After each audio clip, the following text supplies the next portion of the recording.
Story 1. People are not listening. People's views keep getting more and more polarized. Everyone thinks their point of view is right and isn't willing to consider what people who disagree with them think. Echo chambers don't help. Story 2. Unchecked capitalism. A balance is needed between competition and the common good. There is no endgame to capitalism. It eats its own tail. It becomes an oligarchy that will either lead to revolution, fascism, or apocalypse. Collectivism, socialism, and communism are the same. They don't account for people's need for independence and that a certain amount of competition is healthy and stimulating. They also fall into oligarchy and fascism. No system is perfect, but it seems like the best quality of life with the highest independence and assistance for the most people is created when you have the two balancing each other. Paved roads, libraries, schools, utilities, Medicaid, grants, the military, all positive things paid for by taxes, represent a collective way. But God forbid anyone mention that they are clearly socialism. Many are so far gone to argue that these things aren't. That's been cultivated culturally over a very long time, and it seems impossible to dig out. The United States dips further and further into a place we might not be able to come back from. Not everything is a business. Not everything should be a business. Making money for its own sake helps no one. Many things we love and depend on just straight up cost money. Ask someone who supports the military why it can't be a money-making organization since for-profit businesses are the optimal state of anything, and watch their head explode. We got here by believing in our own misconceptions. We got here because wars needed to be fought, and you can't win a war with subtle, nuanced worldviews. We got here because we can't see that maybe the stories we tell ourselves are not the whole truth. You can map the progress of the beginnings of the downfall of the United States. In the same way you could see the USSR or Rome fail. The only thing is that this is on a much bigger scale. More people's lives are in the balance. The future of humanity is at stake. Our only hope now is technological innovation. Then maybe enough people will survive to see the mistakes of going all in on capitalism, instead of taking a more balanced approach. Maybe in 50 to 100 years, a healthy and much smaller population will be able to look back on our mistakes and say again, never again. And we'll continue saying that as we always have and continue to make mistake after mistake, and maybe we keep things going for a while. I won't be part of it. I have to deal with the difficult now. And what can I do to feel like I'm helping or pushing the needle in a way that gets us closer to a good direction? But it's hard, and I'm small and powerless. In the end, all we can do is try. Story 3. Erosion of truth. There was a semi-harmless trend a few years back where people were encouraged to speak their truth, as if objective truth was no longer worth striving for. While the intention was to give people voices that are not heard frequently or loudly enough, the concept was ripped away and turned into alternative facts. The result is a complete rending of the social fabric, and I'm not sure how to get it back. Obviously, objective reality is unobtainable and everyone's perspective is important, but what's now missing is the idea that it is something worth striving for. We're in for a rough ride for the next little while. Story 4. Greed on a corporate level. The world economy is perceived to be successful if it continues to grow. Growth takes energy. Most energy comes from fossil fuels.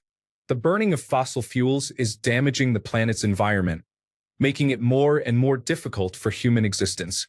Story 5. Wealthy individuals who, and this bit is important, have something wrong with their minds so they can't enjoy the good life. They don't even know what that is. They are so small-minded that the only goal is raising their bank balance, even long after it became more than they could ever spend. And the worst, most unsuccessful ones like Donald Trump, Elon Musk, Vladimir Putin, etc. are so foolish they will happily, actively destroy the society they live in. An intelligent rich person doesn't work toward or vote for the degradation of society. Who wants to live in a world of misery and desperation when they could be in a place where people thrive? Society is full of creativity, food, and theater.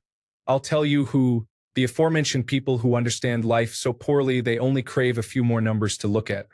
In short, hollow, small-minded individuals who have to pay for company and who can never understand what is good in life.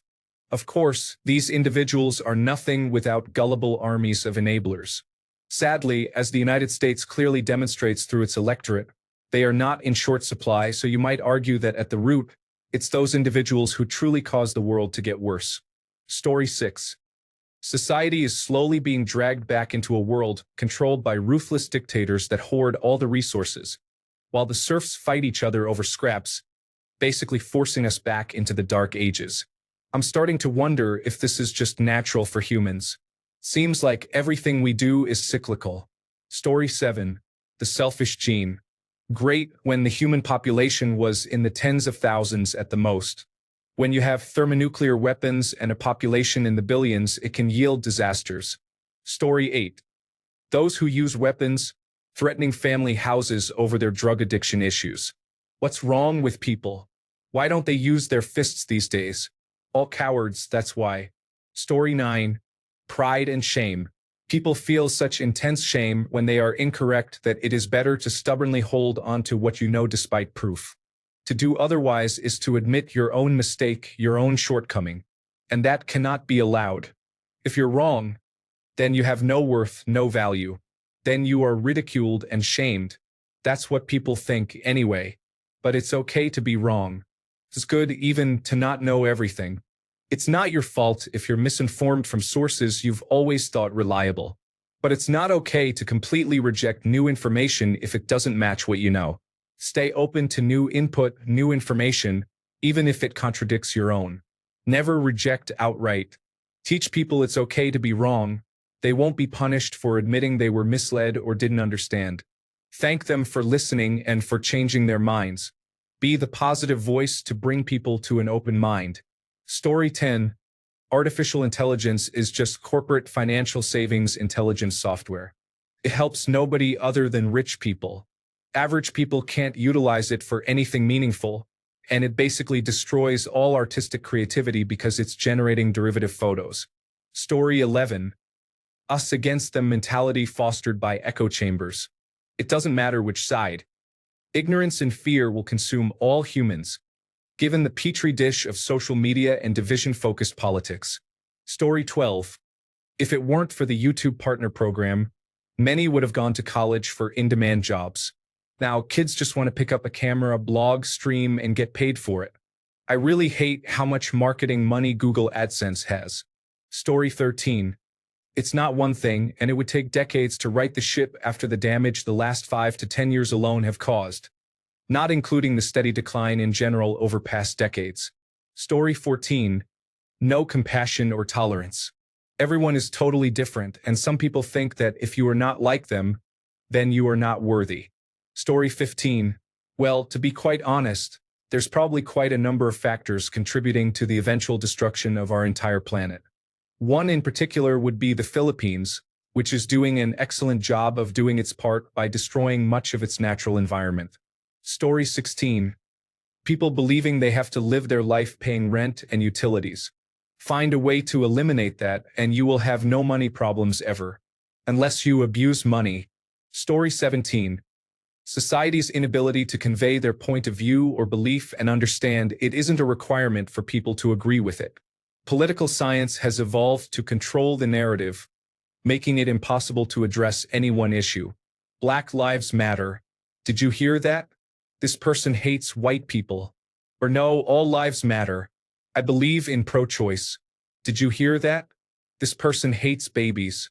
Solutions and the beginnings of movement can't happen if everything is as argumentative as it is. The end couldn't be blurrier with how easy it is to counter every point of view or belief with what wasn't stated. Story 18. Corruption and the tolerance of corruption. Disinformation, overwhelming and acceptable greed. These are just symptoms of a society that allows corruption to breathe. A society that believes in fair dealing and efficiency above all will always come out ahead. Transparency allows all stakeholders to understand governing processes and ensure justice and fairness for all parties. The most talented are rewarded for their efforts and their earned reputations, not their connections. Story 19. Selfishness, gaslighting, and moral confusion. Before anyone tries to report me, let me say this. I do not mean to ridicule, berate, degrade, or dishonor anyone. What is about to be posted is purely my thought, which should not be seen as invalid or valid, but instead neither. My point of view of the world as an American first starts within my country. Politics here are very divided. Now, I am not saying that all far-right and far-left wingers are the same, but from what I see on the internet or the media, I don't talk about politics in real life, we have two sides. One is a selfish and misinformed side. The other is full of people who are purely inconvenient, even if they think they are morally right. Both sides are full of deranged idiots. Not all of them fall under the idiot category, but I am talking about the type of far-end idiots who are on Twitter and Blue Sky. Both sides support different causes. The right wing might be more mindful of business, while the left may preach liberty and self-advocacy. In terms of global conflicts, the right wants taxes to be used for the nation or other interests than the left, Israel for example, as they want terrorists that are a threat to the United States to be annihilated, with the knowledge that some innocent people are to be killed. The left may support the other side and be more generous, although a bit too much, while the Republicans would rather keep money within our nation. Think about Ukraine or Palestine, which are both targets of violence. The left, again, would rather be morally good, even if it is not so good for our own. The right has radical clowns who will lie, lie, and lie. They will twist every fact that comes within their reach. They are masters of deception and will slowly twist the narrative in their favor. The left is careless, often at the expense of a few. Yes, they do advocate for personal freedoms most of the time, but often at the expense of the average person. Many lack intelligence, those who think they are something, not want to be something, that they aren't, or those who spread stories that sound like they have been on the wildest drug trip ever. While it may seem innocent for children to play make-believe, in adults it is a very dangerous situation sometimes. Why is this all terrible? My country is dangerous not only to those around us but to ourselves, who are and will continue to be divided. We often get involved in places we shouldn't, often because of ideology. The existence of my country is hypocritical and is not run by we the people, but rather by the wealthy and influential. Technology and social media are a huge infection. While it is great to have opinions, there is too much hate, discrimination, and calling out simply for the color of one's skin or what gender they want to be or are. Meanwhile, it has become a place for people to share their fetishes and spread misinformation, which morally is wrong. Social media is meant to be a place to come together and talk casually with others of different cultures, origins, languages, genders, ages, opinions, thoughts, and so on. It is not for hate and moral violation. It has become full of Nazis, perverts, jerks, and narcissists. I stand with no one. Both sides do have some agreeable points and have some good people with good intentions. It's just the loudest are the clowns with the biggest shoes that ultimately make my perspective of the world rotten. Story 20: Human beings. Literally, every comment here can be attributed to us. We love to point fingers at inanimate objects and abstract concepts, but we are ruining the world. Story 21. Glorification and control by the 1%. On a smaller scale, when you have a common good that is shared, and then there is that one person who ruins it for everyone. It might be company Christmas drinks where one person just gets totally drunk, and then there's no more drinks next year. Or it might be the community garden where one person just comes and removes everything. Or the sushi buffet where they have a sign that says you must eat the rice and the sushi topping because someone just became difficult. Things are messed up. Story 22. The death of expertise. There was a time when we listened to those who knew what they were talking about because they earned the right to say so through a lifetime of study that in itself commanded respect. The right to say something and the right to have it taken seriously are being conflated at a dangerous rate. Person A earns an undergraduate degree in biology, conducts clinical research while working on a master's, continues to become a subject matter expert in a highly niche subsector as a doctor of philosophy is earned, continues to conduct multiple peer-reviewed studies that advance the field in exchange for a lifetime of dedication in study. Person B who skated with a gentleman C in high school biology. Well, I did some research on the internet for about 10 minutes, so what I have to say about it is just as valid as that guy. Story 23. Oligarchism, self-interests versus interest in others. Elon having more money than God and still amassing more while people starve, die, remain uneducated, or kill for a higher cause. Story 24.